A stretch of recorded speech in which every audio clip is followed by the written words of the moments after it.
সুপ্রভাত বন্ধুরা, আজ আমি তোমাদের কাছে এসেছি আমার সবচেয়ে প্রিয় ফুল, মানে তোমাদেরও সবচেয়ে প্রিয় ফুলই বলতে পারো, গোলাপ ফুল। সেই গোলাপ ফুলকে নিয়ে কিছু বলতে।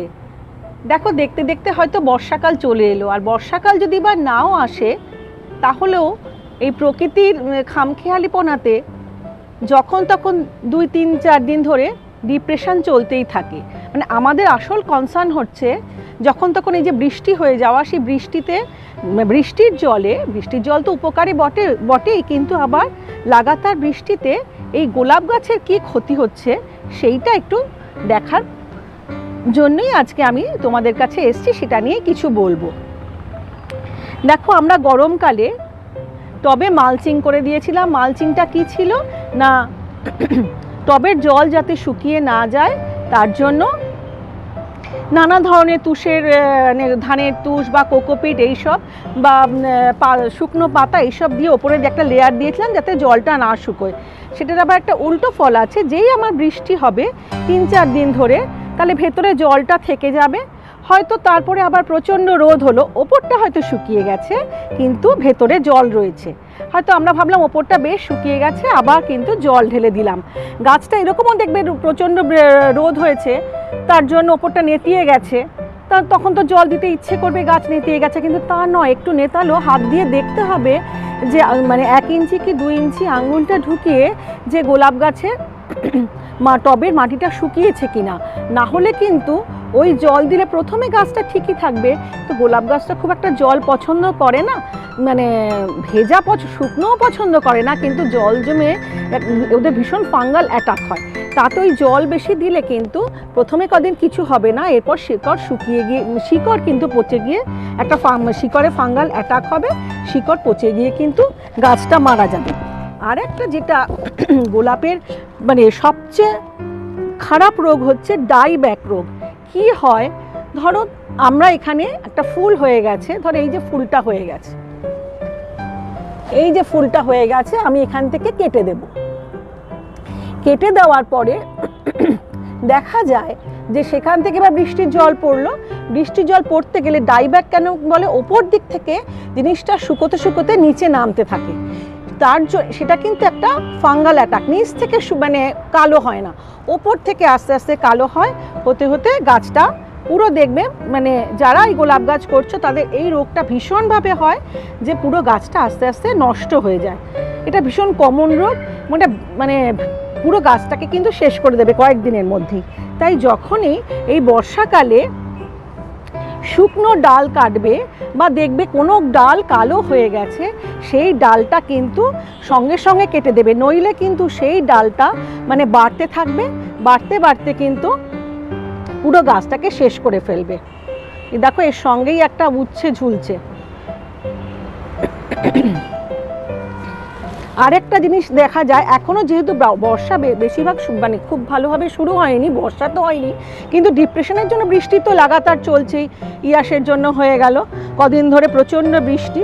তাতে কি হয়, আগে থেকেই বলে রাখি যে এই গোলাপের পাতার মধ্যে না পাতাগুলো হলুদ হয়ে যায়। এখানে দেখা যাচ্ছে হয়েছে, আমি দেখাতে পারবো। এই যে দেখা যাচ্ছে এই পাতার মধ্যে, আমি পাতাটা ব্ল্যাক স্পট বলে, এই দেখো ফোকাস করা যাচ্ছে কি, এই যে এখানে ব্ল্যাক স্পট রয়েছে। আমি দেখাচ্ছি একটা পাতাটাকে কোথাও রেখে,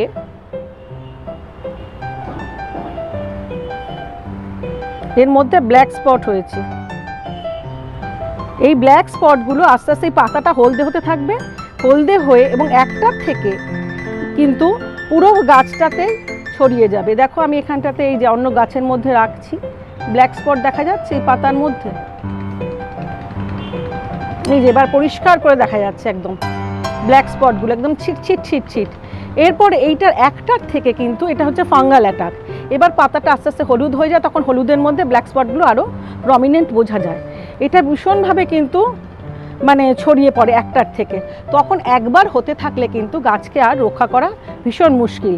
তার জন্য এই যে দুটো ডাইব্যাক আর এই যে ফাঙ্গাল অ্যাটাক, পাতার মধ্যে ব্ল্যাক স্পট, এইগুলো হলে গাছকে আর রাখা যাবে না। গোলাপ গাছ কিন্তু মরে যাবে। এমনি পোকামাকড় যে খুব বেশি হয় তা নয়, হয় না বলবো না, কিন্তু এই যে ডাইব্যাক বা ফাঙ্গাল অ্যাটাকে এই গোলাপ গাছকে সবচেয়ে বেশি নষ্ট করে দেয়। তার জন্য মাঝে মাঝেই এই যখনই 3-4 দিন ধরে বৃষ্টি হবে বা বর্ষাকালে যখন লাগাতার বৃষ্টি হবে, মাঝে মাঝে ওই যে অ্যান্টিফাঙ্গাল সাফ রয়েছে, সেটা যখনই কোনো ডাল কাটবে সেই কাটা ডালের মধ্যে তো লাগিয়ে দেবেই। তাছাড়া পুরো 1 লিটার জলে 1 টিস্পুন নিয়ে ভালো করে ঝাঁকিয়ে পুরো গাছটাতে যদি স্প্রে করে দেওয়া যায়, মানে পুরো শিকড়, পুরো রুট, মানে স্টেমটা ধরে নিচের দিকেও, তাহলে কিন্তু ডাইব্যাক হওয়ার সম্ভাবনা খুব কম থাকবে। আর এই সময় খাবার যে যা দিতে চাও, এখন গোলাপ কি খুব প্রচণ্ড বড়, প্রচুর খাবার দিলেও খুব বড় যে হবে তা নয়, আমার হচ্ছে না তা নয়, যে দেখালাম এই গোলাপগুলো সুন্দর হচ্ছে। যে যা গোলাপ খাবার দিতে চাও, কেউ চা পাতা, কেউ সর্ষের খোল ভেজানো, তবে বর্ষাকালে কিন্তু বেশি সর্ষের খোল ভেজানো দেবে না, মানে ভেজা খাবার বেশি দেওয়া একদম চলবে না, শুকনো সর্ষের খোল দিও, বা তোমার চা পাতা দিলেও সেটা একদম শুকনো করে, বা শুকনো যে খাবার রয়েছে, খাবার যেগুলো বাজার থেকে কিনা পাওয়া যায় একসঙ্গে, হাড়ের গুঁড়ো, তারপর শিংকুচি, তোমার পটাশ বা ফসফেট, এগুলো মিশিয়ে যে ওরা একটা তৈরি করে দেয়, সেটাও দিতে পারো, বা একটুখানি ওপরে ভার্মি কম্পোস্ট দিয়ে দিলে, যে যা দিতে পারো সেটা খাবারটা দিও, তাতে কোনো অসুবিধা নেই। গাছ মোটামুটি ভালোই ফুল দেবে যদি ঠিক মতন গাছটা ফাঙ্গাল অ্যাটাক থেকে রক্ষা করা যায়। আসল জিনিস হচ্ছে মাটিটা খেয়াল রাখতে হবে। মাটি ভিজে থাকলে খবরদার সেখানে বেশি জল দেওয়া যাবে না, তাহলে কিন্তু পুরো গাছটা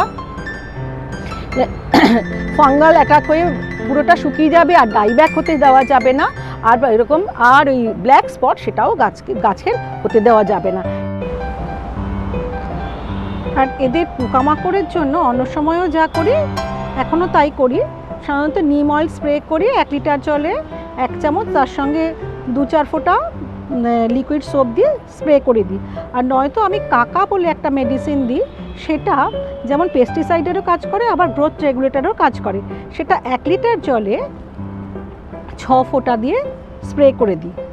এখন পেস্টিসাইড আর ফাঙ্গিসাইড এটা কিন্তু অবশ্যই 7 দিন অন্তর অন্তর, মানে একবার যদি পেস্টিসাইড দিই তারপরে 7 দিন পরে কিন্তু ফাঙ্গিসাইডটা দিতে হবে। মেনলি ফাঙ্গিসাইডটাই এখন বর্ষাকালে বেশি দরকার।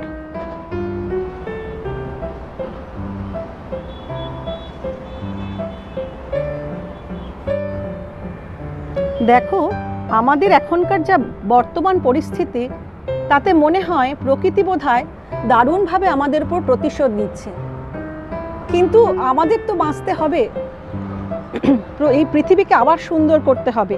তাই সকলে মিলে একটা অঙ্গীকার নিই না যে আবার আমরা প্রকৃতিকে সুন্দর করব। এই প্রকৃতিকে সাথে নিয়ে আমরা বাঁচতে চাইনি বলেই হয়তো নানান দিক দিয়ে প্রকৃতি তার প্রতিশোধ নিচ্ছে। তাই এই অঙ্গীকারটাই আমরা সবাই মিলে করি, প্রকৃতিকে সাথে নিয়েই আমরা বাঁচবো, আমাদের জন্যেই প্রকৃতিকে সুন্দর রাখবো, ওরাও বাঁচবে, আমরাও সুন্দরভাবে বাঁচবো।